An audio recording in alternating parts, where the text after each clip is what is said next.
You're listening to episode number 66 of the Transform Your Life from the Inside Out podcast.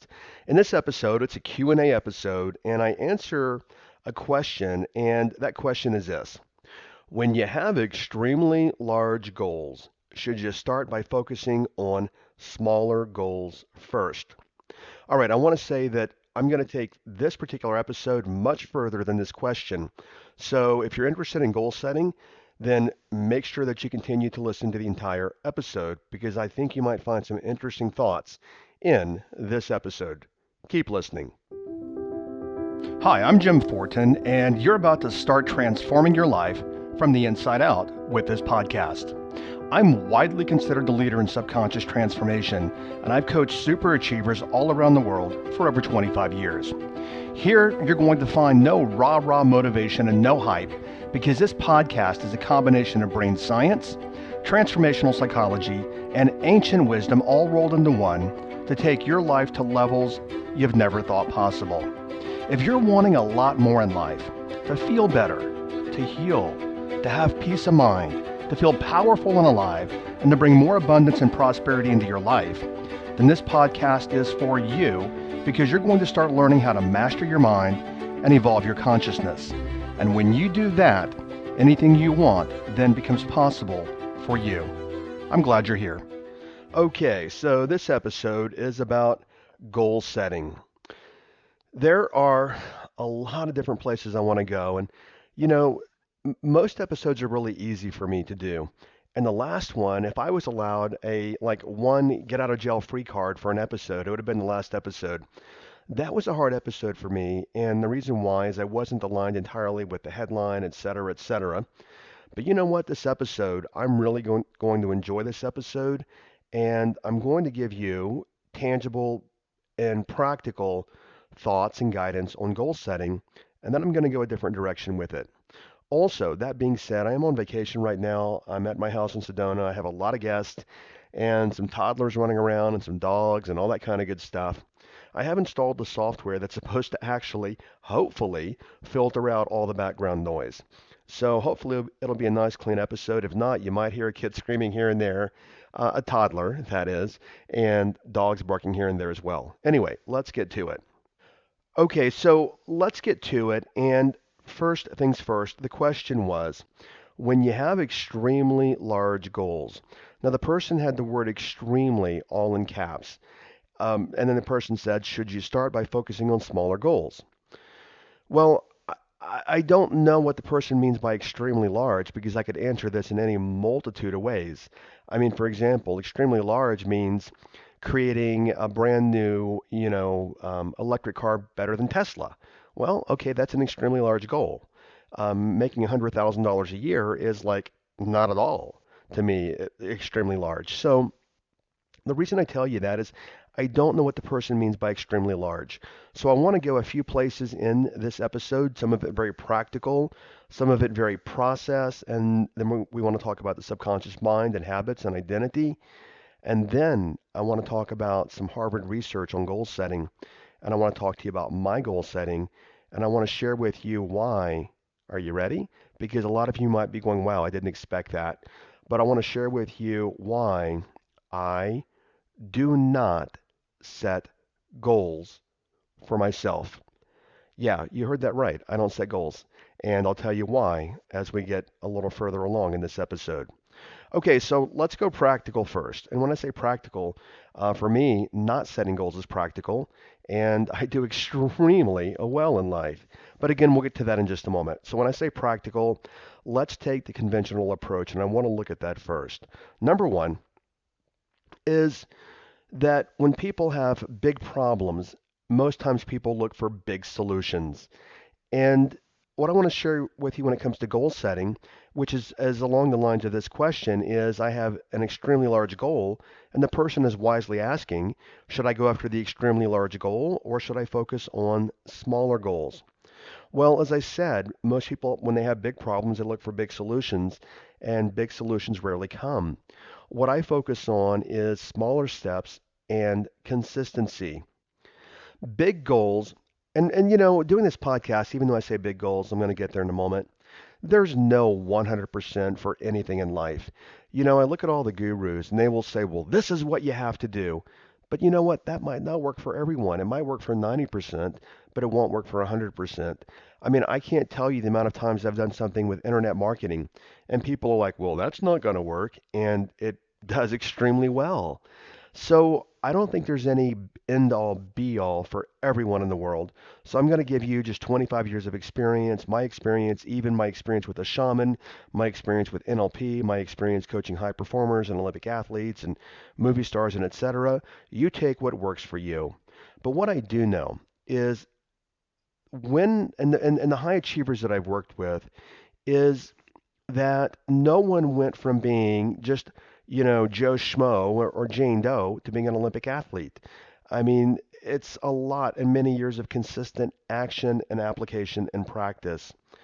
So I do want to share with that first is my thought, and somebody can say something differently. And there's a whole different approach to it. I'm not going to go with it in this podcast. But for the most part, most people, the way that I see most people achieve is if they have extremely large goals, they've broken them down into much smaller components.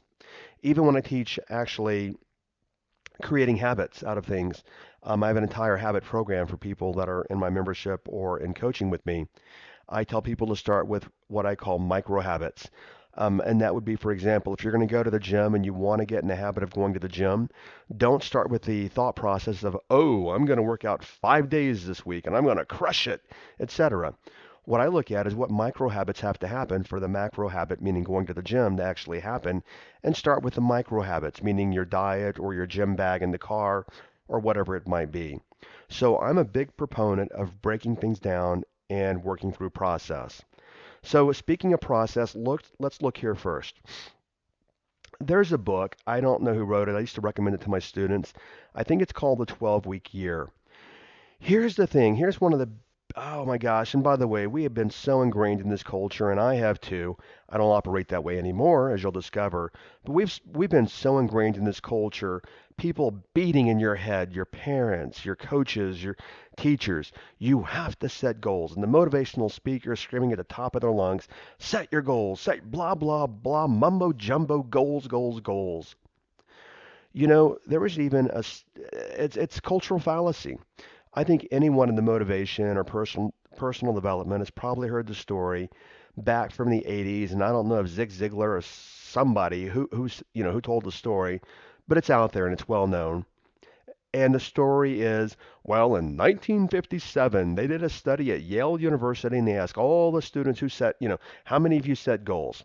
Well, 3% said they set their goals. They tracked them for 20 years, and 20 years later, they found that the 3% who set their goals made more than the other 97% combined. Well, you know what? That's a feel-good story, and I'm like, wow, geez, the power of goal setting. And I heard this story probably 25 years ago, and I'm like, oh my gosh, wow, yeah, yeah, yeah, goal setting. Well, the story isn't true. There never was any 1957 study at Yale University, as best I could find, and I've asked many people that I've known for years in the industry, and none of us can find any validity and any documentation of that actual study happening years ago. But as I alluded to just a couple of minutes ago, is we work best when we work by process. And I tell my students that I work with is to break your year. There's a book called The 12-Week Year. You can get it on Amazon. There's no link below in the notes. Just go get the book if you want. But what most of us do is, we're taught like in sales. Okay, what are your yearly goals this year? Blah, blah, blah. Well, the brain doesn't work that way. And then what people do is they're like, okay, my goal is 1 million in sales in 2019 or 2020 or whatever year you're listening to this. And then what happens is we get to September going, whoa. Well, actually, let me back up. In January and February and March, we think, whoa, okay, I don't have to tackle my goal yet because you know what? I've got all year and I can coast and I can take it easy and I can play golf and I can do this and I don't have to prospect. And then the summer rolls around, and then the fall rolls around in September, and we're like, whoa, I'm 60% behind my goal. I need to actually put on a phrase I use, put on my batteries and, start the afterburners. But by that point, we're already 70% through the year, and people never achieve their goals. Now, and the reason why is for most of us, we don't do things until we have to do it. Now, I may get this wrong. If you want to research it, it's great. I don't need an email from anybody on it to my support team, but I believe it's called Parkinson's Law. And Parkinson's Law, the simple version is this, and the way that I interpret it, is that we wait until the last minute to get something done. Meaning, if you've got a report due on Monday morning at 9 a.m., guess what? You're you're up doing it Sunday night. Why? Because it's due Monday morning. And the same thing with goals.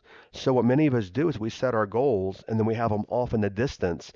And the further that we have them off in the distance, the less likely we are to achieve them because our brain doesn't work that way. So what we do here at my company, and my project manager does it for me, and I teach this to high performing people that I work with, is if you're going to set goals, break them down into quarters. Don't think about the entire year because your mind can't wrap around the entire year. And by the way, so much of what you've been taught is not true. It's cultural fallacy. I think it's amazing that we have a vision and we know where we're going and we know the direction that we're going. But many times if I were, to ask people, what is your 5-year goal, your 10-year goal, your 3-year goal, your 1-year goal, this is what I hear. Are you ready? Here's what I hear. Crickets. Yeah, I hear silence. Why? Because we don't know, and mainly because it's not the way that the brain works. So let's go here first. Practical is depending on what you want to create, I would say, like in my transformational coaching programs, which are a quarter long, we break it down into a quarter. We take the quarter, we break it down into months. We take the months, we break into weeks, and we break the weeks into days, and then we track. I mean, this is one of the most amazing ways if you want somebody to put a mirror right in front of your face about your behavior is to break it down into a quarter and then track it. And I mean, when I say quickly, you will know within a week how effective or ineffective you are when it comes to process and creating what you want by simply breaking your goals down into quarters, months, weeks, and days, and then tracking that. And I'm going to share with you, for many of you, it's eye-opening. Okay, that's one approach to the question. To answer the question, just succinctly, when you have extremely large goals, yes, you should focus on the smaller aspects to get you to the larger aspect. Next, what I look at is processing styles, and this is neurolinguistics, but it's called a meta program, and we're either general thinkers or specific thinkers. We can be a variation, but for example, I'm a general thinker, and meaning I think in big pictures, and then I do what's called chunking down, like bite-sized information. I think from big picture to little picture. But if you've got, for example, an engineer, they are definitely not a general thinker. They are a specific thinker. Step number one, and number two, and number three, and number four, and subsection A, B, C, D, and E, and number five, and subsection E, F, G, and H. Here's what I see a lot of times in goal achievement is that general thinkers like me many times have a hard time reaching their goals because they can build all their castles in the air and they can see the mansions and the jets and the airplanes and the social media, onslaught of followers and all this stuff. But they're thinking very general and they don't have any specificity to get there. Or the reverse, is the person that has all these big goals and they have 84 million steps to the goals and they're working step number one and number two and number three and the proverbial they've got the tree in front of them and they can't see the forest and they never get to their goals. So the person that asked this question, I don't know if you are a predominantly general thinker or a specific thinker, but that definitely matters.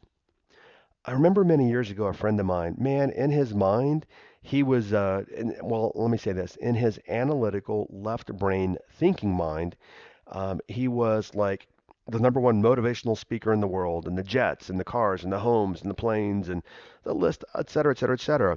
I mean, he was building all of his castles in the air. The problem was this, is that he was such a general thinker that he could never build in any specificity, meaning steps to get to his goals. Therefore, he never achieved the goals. Now, I tell you this, even though it's not 100% relevant to the question this week, because when I talk about general versus specific thinkers, you listening right now, I know that you're like, Oh my gosh, yeah, that's me. I have all the castles in the air and all that, but I have no steps to get there. Or, oh my gosh, I got to work 74,000 steps and I never get to the end result because I'm too tripped up in all of my steps. Okay, so when it comes to goal setting, we're looking at processing style. Now, the friend that I was just talking about that had the mansions and all this kind of stuff. Oh, geez, I've said it so many times in this podcast and in many episodes that you don't get what you want in life. You get your habits, your reptilian brain based habits, and you always, and I mean always, will get your identity and conform to your identity. Because whatever your identity is your self image, and you cannot operate out of your context of your self image. To give you an example here, and this is just a crude, and I don't mean crude in an offensive way, but just a crude example. Let's say that you are a nudist and you like being nude all the time. Well, that would be in your self-image. And if I said, hey, let's go, which it's not in my self-image, but if I said, hey, let's go streaking, you're like, right on. Yeah, let's get naked and go streaking. Well, it's in your self-image. But if it's not in your self-image and I say, hey, let's go streaking, you're like, are you crazy? We're going to get thrown in jail for that. There's no way I'm going to go streaking. So what I'm sharing with you there is a little levity, but the reality is you, me, all of us, we never operate outside the context of our self-image and what I call our identity. So what I don't have here in this question is the person says when you have extremely large goals. Oh, well, the thing is this is let me keep going here. I'm going to just bounce around here a bit. Is most people never achieve their goals. And the reason why is because number one, goals are left brain. They are left brain analytical, whereas how you show up in the world, whether it be your unconscious identity or your brain-based habits, they're all pre-wired in the brain. The reptilian, not pre-wired, but hang on, wired. The reptilian brain habits are all learned. They're wired in the brain. They happen automatically, and so does the identity. So again, let me hop around here a little bit, guys, because I know this will resonate with so many of you. And I really like this topic because I think for a lot of you it'll be extremely eye-opening. I was at an event, and I know I've told this story somewhere in the podcast, but I was at an event, and it was a large multi-level marketing event. And the speaker before me said, okay, everybody in the room, and there were like 5,000 people, pull out a piece of paper and write down your goals where you want to be in 12 months. And everybody's all excited, and they're pulling out their paper and writing down their goals. I guarantee you, 12 months later, less than 1%, maybe 2, had achieved any of those goals. Why? Because we do automatically what our brain-based habits are, and we do what's in our identity. You can talk all day long until the cows come home, or whatever euphemism or phrase you want to use. You can talk all day long about goals and big goals and tell you what you've heard me say before, be, do, have, until you're being that at an unconscious identity level and you are actually doing that in your brain-based, reptilian brain-based habits.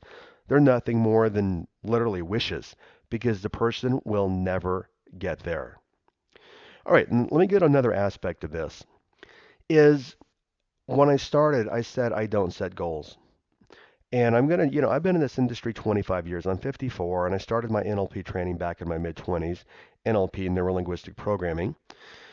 And I mean, I used to listen to all the motivational speakers, and honestly, I grew out of that very quickly. And I do love, for example, I love Les Brown. Not listened to him in 15, 20 years, but I love Les Brown. I think he's amazing. But I would listen to Dennis Waitley and Les Brown and Brian Tracy and Zig Ziglar and all these people for so many years. And this is what I tell people, and it irritates some people, and that's fine with me, is that motivation's a waste of time because motivation is external and all performance comes from internal. It comes from your brain-based, reptilian brain-based habits, and it comes from your identity. So, for many years, I was one of those people that I'd write down my goals religiously, and you're told to write them down every day, and et cetera, yawn, etc. Well, you might be in the rare exception that you're a person that can do it very effectively and you write them down. But I guarantee you, if you're being honest with yourself, because there's no one else listening to this podcast except you, and you look at all the journals and all the dream boards and all the vision boards, there's a pretty good probability that you haven't achieved any of it. Why? Because it's left brain. So where am I going to go with this? All right, now this could rattle some feathers as well. But I'm going to talk about, just as an example, the Jesus of history. Not the Jesus of faith, but the Jesus of history. And, I don't know. I wasn't there as best I know when the Jesus of history is walking the planet. And I may get my examples messed up. It's fine with me. But I don't think Jesus said, "Okay, that's it's the year 0033 or the year 33. I'm 33 years old and my goals for this year is I'm going to let me here write them down. Walk on water. Yep, that's one of my goals. Another one of my goals is to raise from the dead. Yep, another goal. Another goal of mine is to make bricks without straw. Yep, another goal. And of course, I'm just being facetious here, but I had that epiphany so many years ago, and it goes back to what I share with people, the whole concept of being. Because I recognized many years ago when I am being the identity of the goal already and automatically happens. When I set the goal, which is left brain, ooh, I think I want a Ferrari, and I'm just making this up, and a Gulfstream 7 jet, and etc. That's all left brain. And if it's not consistent with my identity, then it's never going to happen. And then literally I'm just getting into self-deception. Where I work from, and I'm going to just be candid, I'm just being 100% transparent. I think we might have set my team, and I have an entire team of people, and my director of operations runs the whole show for me, so that I can do what I do, which is my podcast and my coaching and training. Otherwise, my director of operations manages the entire team and the entire business. For the last transformational program, we set a goal of a number of registrants we wanted to enroll in the program. And we set that number at a certain number, several hundred, and we got, I think, 93% of the way there. Beyond that, I really don't think that I was involved in setting any goal for the year. Now, another friend of mine that I was her coach and she became my mentor, she was the CEO of a multi-billion dollar company. And she said something to me one time, and I want to give you my translation of it. But she said, Jim, success leaves clues. And of course it does. And basically what that means is you can't argue with success. I mean, if a person is doing really well at something, and you're saying, well, you have to do it my way, but they're doing really well. How can you argue with that? So a couple of examples there are like I mentioned my brother-in-law, the shaman, a lot, which I'll mention in a bit. I'm actually traveling with him right now. Um, but one of my other brother-in-laws, my partner's side of the family, was a mutual fund manager for Fidelity, and he'd been there a lot of years. He was actually the number one producing mutual fund manager at Fidelity, which they manage, I think, $2 trillion. Personal relationships with the president and the CEO of Fidelity. And the reason I tell you this, extraordinarily successful in terms of business, an extraordinarily successful guy, one of my favorite brother-in-laws, and also a financial advisor to me to some degree. And you see all these little lists on Facebook. Here's what the successful people do. They read 7 books a month and they're up at 5 a.m. and they do this and they do that. Well, I look at my brother-in-law. His name is, well, it doesn't matter what his name is, but I look at him and he doesn't do all those things on that success list to be a success. But yet, how come he's retired now? He's in his mid 50s. And actually, I'll tell you a little story here in just a moment. He didn't do all those things on the list, but yet he was the highest producing mutual fund manager at Fidelity, which made him multiple millions and millions of dollars in personal income and billions of dollars for people that had their money in that mutual fund. So the story I was going to tell you here was a few years ago, he went to the president, and I don't want to drop any names, you can look it up, but he went to the president of Fidelity and said, I'm tired. And they said, okay, take a year off. Full pay, benefits, everything, which is millions of dollars for him. He took a year off. The next year, they're like, hey, you ready to come back to work? He's like, nope. And they said, okay. The president, she's a female, and her father said, okay, who was CEO, take another year off. He took another year off. And they're like, you ready to come back to work? And he's like, nope. And they're like, okay, take another year off, full pay benefit. He took another year off. And they're like, you ready to come back? And he's like, nope. And they actually paid him to retire. And that's really all that I can say. But I'm like, wow, who gets paid to retire? And there were some stipulations and agreements and stuff, but the guy was so amazing at what he did, the company just paid him to retire to not work again. And I'll leave it at that for now. But I mean, the guy's extraordinarily successful, but he doesn't follow all these little lists and things and all this mumbo jumbo people put out on Facebook about here's how to be successful and etc. Because I'm on my soapbox right now. I'm going to tell you a lot of people who put this stuff out, they don't even follow it themselves. They've not mastered any of it, but oh yeah, it's a great idea for me to put out for other people. Okay, off the soapbox, but back to me is I know me. I know me. I know who I am. I know what I call, which all my students know this, my transformational coaching programs. I tell them this is my dharma, meaning this is why I'm on the planet. This is what I do. I am aligned in this place. And I know that when I work from my dharma, and I work from this place, everything else opens up for me automatically because I am aligned with divine purpose, divine principle, and my dharma, which means exactly why I am here. I wake up every single day and I know my path. And my path, when I walk my path, I live from the phrase that something always leads to something. And every day, when I walk up, when I not walk up, when I wake up and I'm walking my path, that leads to something. It leads to greater expansion. Greater expansion leads to greater reach. Greater reach means more impact. More impact means that I can impact the world in a greater way, which in turn, the reciprocity of life returns revenue and income to me. You might be thinking, should I set goals? Should I not set goals? Jim said not to set goals, blah, blah. It's entirely up to you. Before I did this episode, I got online and I actually Googled, is goal setting bad for you? And this article came up in Forbes magazine, and the person that's writing the article is interviewing a Harvard Business School professor. And this is research from Harvard University. And the gist is research from four top business schools have shown that goals often do more harm than good. You can Google the article yourself. It's Sean Silverthorne interviews HBS professor Max Bazerman. And so I won't go into the entire thing in this podcast, so you can look for it yourself, Forbes magazine, and then just Google those names, and I'm sure the article is going to come up. There was one big takeaway from the article, and several, but things I've read before. But there was one big takeaway, and this is something that I was telling my mastermind yesterday. I have a group of 25 people that work with me exclusively on business growth, and obviously a mastermind. And I was telling them yesterday that I don't focus on goals. What I focus on is the personal evolution of myself. And this was also in the article, the Forbes article from obviously Harvard Business professor is not professor.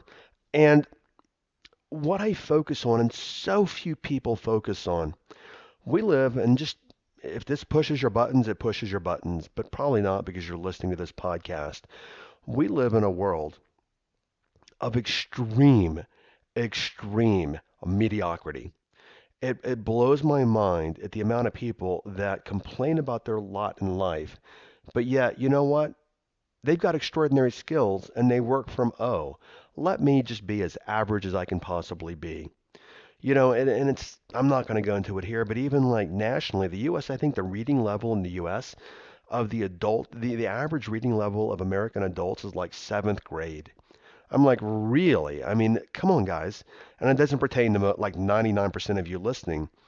But something I was telling my mastermind, and they alluded to it in this Forbes article, is guys, I don't set goals. Where I work from, and I do not work from perfection, where I work from is how can I be the absolute best version of me, and it's not a version where I'm comparing myself to other people, like, oh, let me judge myself against Susan Smith, and I'm better. No, not at all. But I look at how can I be the most excellent version of me, meaning that I'm always growing, I'm always evolving, And I'm always, consciously and reflectively thinking. And if you look at, I think you'll see a lot of that if you look now at the episodes and the topics that I picked and the ones that are not Q&A or whatever, they're all about growth. They're all about transformation. They're all about evolvement. And that's where I work from. And, I'm enjoying this episode, and there's so far I could go on this because this really sets me on fire talking about this is that one of the reasons I don't set goals either is why would I set a goal for something that I already know that I can have? I'm a manifester. You're a manifester. We're born creators. So why would I have to set a goal for something when you know what? I already have the capability to create it. Right now, speaking just candidly, there's nothing on this physical planet that I cannot have that I actually want. For example, I mean, a new Gulfstream 7 is not in my budget at the moment, but I don't want one. But anything that I possibly could want, number one, I already have it. Secondly, I can go buy it if I want it. Or secondly, is I can manifest it very easily. So why would I set goals for things that I can manifest very easily? And if you look at your own life, I guarantee you there are times in your life when you've recognized that you can manifest very, very easily. Okay, so a couple of things. I know I've gone a lot of different directions in this podcast. This does fire me up in that there's so many cultural fallacies, so many cultural lies, and things that keep people trapped. So when I say that research demonstrates that goal setting actually can be very counterproductive, an example they gave here, and then I'll wrap this up, was Pinto. The Ford Pinto. The goal was like, and I'm not saying don't set business goals or all of that. So don't go do not go the opposite direction either. Just be wise. But one of the examples on here was the Ford Pinto, and that the goal at Ford was they had to build a car under 2,000 pounds for under $2,000 by 1970. So what they did is they were under so much pressure to build a car under 2,000 pounds, under $2,000 in 1970, they overlooked a lot of things that caused 53 people to die as a result. And I'm sure many people know in the world that Ford Pintos were exploding, etc. And this article talks about that as one of the reasons that goal setting can be counterproductive because people compromise their values or they lose sight of longer term, more intrinsic things. Let me give you an example on that as well. In my transformational program, I ask people to pick one of two things. Either pick finances and let's build your business or let's build your health. And it's I don't know the right word. It's surprising to me that the amount of people that will pick a financial goal over a health goal when they're 100 pounds overweight. And I mean, it's just been driven in their head that you have to have these goals and you have to be the $1 million earner and you have to make $1 million and etc. And they forego the more intrinsic and more valuable things like their health because they're chasing some external goal that they think they're supposed to have because society looks at them, or if they achieve it other people will say, wow, look at Sally over there, look what she did, great job Sally, and they're validating her self-worth and self-esteem, and it's something external, but yet they're jeopardizing and destroying their health to create that long-term external goal. So a couple of more thoughts. I'm on vacation with my brother-in-law, the shaman, and he and I were just talking yesterday. We were in the car, and guys, where I work from is I work from right now. I'm 54, and I don't know. I mean, I'm in great health, and I expect to be on the planet for a while. I mean, I don't have any desire to check out right away, but I don't know where I'm going to be tomorrow. I don't know what's going to happen tomorrow. I don't worry about what's going to happen next week or next month or next year because guess what? None of that exists anyway. And I did create a podcast episode on that, and science proves that nothing exists except right now. That razor thin space and time when all it is razor, like it's the size of a razor blade, and that is the now, and that's all that exists. But I was talking to my brother-in-law, and he was talking about people that chase, and they chase a goal and they get it, and then they chase another goal and they get it, and it's just never ending. I mean, it's one goal after another goal after another goal after another goal, and then many times people find, not always, but they find that their life has been lived for something completely external, and they're hollow inside. So I'm not telling you to not set goals. That's not what I'm saying. I'm just saying take what you heard in this podcast, weigh it, see how it feels to you, see what fits for you. I work, as I said, more from vision. I mean, I think people like Elon Musk and people like Steve Jobs, now granted, I've not read their biographies or any of that, but I think these people are more vision focused than they are absolutely goal focused. So anyway, and I'm willing to be wrong about that. Please don't send any email to the support team or any of that. But as I said, I don't set goals, and I'll leave it at that. I don't set goals for me because I know that as long as I am being the kind of person to do what I need to do, I will automatically have the goal without having to set the goal. So your takeaway, there's a transformational takeaway, which I actually think I missed in the last episode, is there's several here. If you're going to actually be very process oriented, then break down your goals from a year, break it from quarters to months to weeks to days, and track. Another takeaway is, are you a general or are you a specific thinker? And then finally, you may want to check out the Forbes piece on goal setting.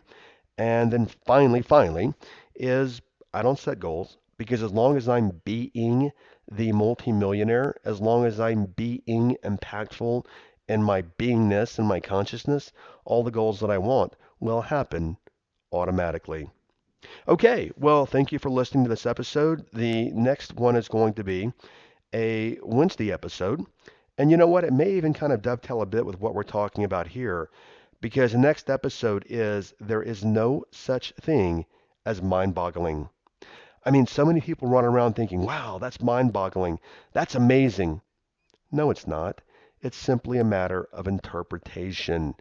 Because as I'll go further in the episode, Saint Germain in the I Am discourses, Saint Germain once said, and I'm going to paraphrase this, but it was along the lines of human beings truly understood how the universe works, they would cease to believe in miracles. Why? Because everything is possible for you. So the next episode is there is no such thing as mind-boggling. Okay, thanks for listening, and I'll catch you over on the next episode. Bye-bye. Thank you for listening to this entire podcast. If you're the kind of person who likes to help others, then share this with your friends and family. If you found value, they will too. So please share via your social media channels. Also, if you have questions, I'm here to assist. You can email me questions to support@jimfortin.com, and I may even use your question for a future podcast episode. Also, if you want transformational content like this daily, connect with me on Instagram. My Instagram name is I am Jim Fortin. Finally, I do have a personal request. I believe that we're all here to help others and to grow and evolve ourselves. Together, you and I, let's help more people. If you would please leave a review on iTunes, and a good one by the way. I'd be grateful, and through your assistance together, we can transform more lives. Thanks for listening.